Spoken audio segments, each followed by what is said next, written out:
Pour bien profiter de ChatGPT, il vaut mieux prendre l'abonnement. Et dans cette vidéo, je vais te partager deux solutions qui te permettront d'avoir l'abonnement ChatGPT Plus à moindre coût. Ok, la première solution serait de trouver quelqu'un qui a déjà l'abonnement et de demander qu'il te connecte à son abonnement. Moi, j'ai déjà l'abonnement ChatGPT Plus.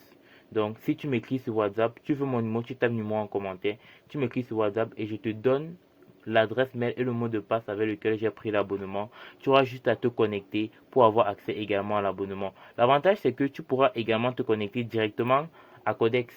Je vais t'envoyer tout ce qu'il te faut pour te connecter à Codex. Tu vas pouvoir faire du code et bien évidemment, et bien sûr, comme tu peux voir ici, là, j'ai créé un petit site qui me servira de portfolio pour les vidéos publicitaires que je crée au quotidien.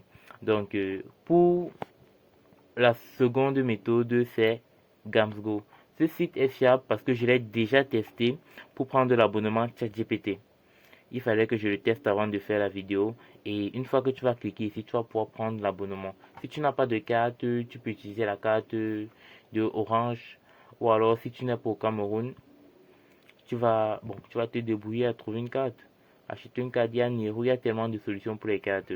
Donc, je pense que c'est assez simple et je te laisse essayer toi et toi également de prendre ton abonnement.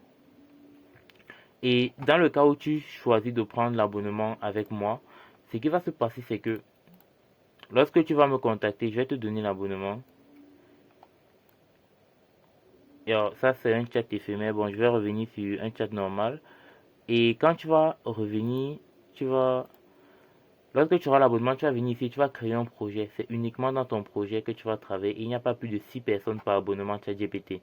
Donc, contrairement à Gamsco où il y a tellement de personnes qui vont se connecter, ici, il n'y aura pas plus de 6 personnes connectées et qui auront chacun leur projet.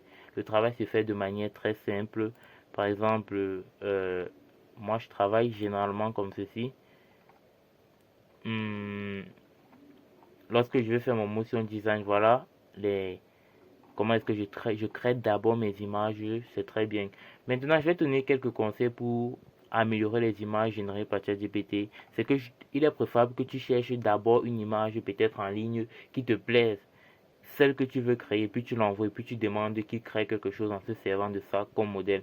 Et en ce qui concerne Codex, c'est le meilleur. Je pense il est très performant une fois que tu l'auras testé. Si tu veux qu'il fasse une vidéo pour t'expliquer comment l'installer sur ton Visual Studio Code, tu as juste à le demander.